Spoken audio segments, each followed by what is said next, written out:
एक तरफ प्रधानमंत्री नरेंद्र मोदी इजरायल के 2 दिवसीय दौरे पर हैं, जहां वो रक्षा और सुरक्षा सहयोग को मजबूत करने का काम कर रहे हैं, तो वहीं उत्तर प्रदेश के सीएम योगी आदित्यनाथ सिंगापुर और जापान के 4 दिन के दौरे पर हैं।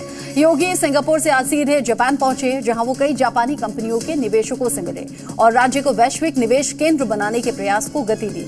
लेकिन इस बीच जापान की राजधानी टोक्यो में दिखा कि यहां भी योगी मॉडल चलता है। जिस तरह योगी ने सड़क पर नमाज पढ़ने वाले मियां भाई का इलाज यूपी में किया, ठीक वही मॉडल जापान ने भी अपना लिया। देखिए।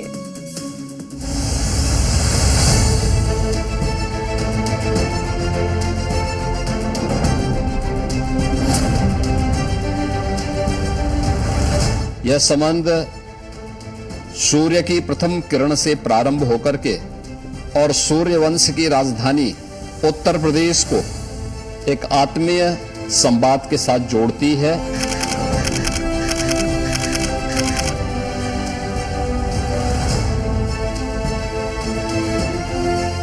सीएम योगी के जो दिशा निर्देश हैं कि उत्तर प्रदेश में वहाँ पर सड़कों पर नमाज नहीं पढ़ी जाएगी, वही नियम जो है अब यहाँ की जो सरकार है उसको फॉलो कर रही है। जापान की धरा पर भगवाधारी योगी। हम अपने कर्तव्यों का पालन करें, यही हमारा धर्म है। जापान में योगी का तिलक लगाकर स्वागत।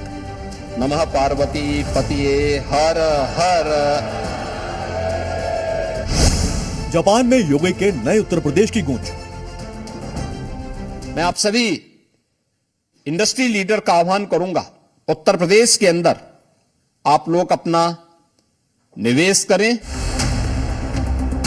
बेशक उत्तर प्रदेश के मुख्यमंत्री योगी आदित्यनाथ पहली बार जापान के दौरे पर हैं, लेकिन उनके मॉडल की छाप वहां पहले से ही मौजूद है। योगी उत्तर प्रदेश को वैश्विक निवेश का केंद्र बनाने की दिशा में कदम बढ़ा रहे हैं। उत्तर प्रदेश के अंदर हम लोगों ने जो एक तंत्र विकसित किया है, उस माहौल का लाभ लेने के लिए मैं आज आप सभी को वहां पर आमंत्रित करता हूं। जापान में योगी के पहले दिन की झलक आपको दिखाएं, उससे पहले देखिए कि जापान में भी योगी मॉडल चलता है। आपकी टीवी स्क्रीन पर यह टोक्यो की सबसे बड़ी मस्जिद है।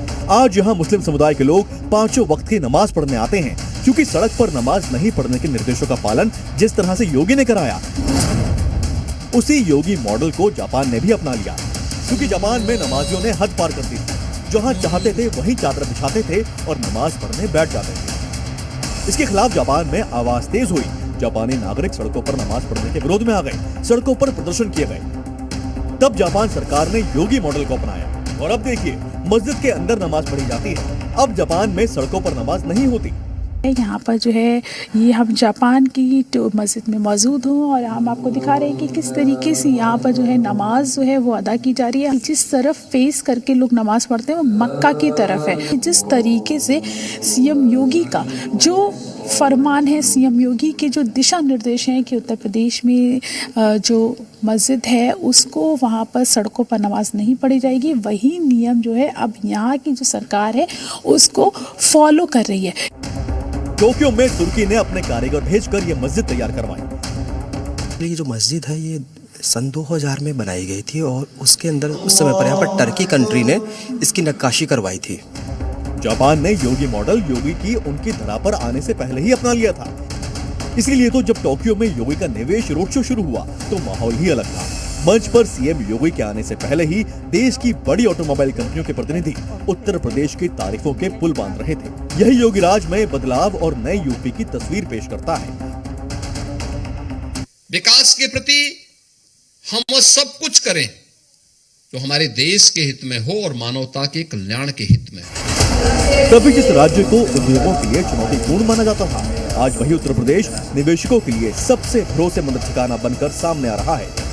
यही कारण है कि योगी आदित्यनाथ के जापान दौरे के पहले ही दिन औद्योगिक निवेश के क्षेत्र में बड़ी सफलता मिली। कई जापानी कंपनियों के साथ लगभग 11,000 करोड़ रुपए के करार किए गए। इन करारों से कृषि यंत्र निर्माण, औद्योगिक मशीन निर्माण, एडवांस इलेक्ट्रॉनिक उपकरण जैसे क्षेत्रों में निवेश को बढ़ावा मिलेगा।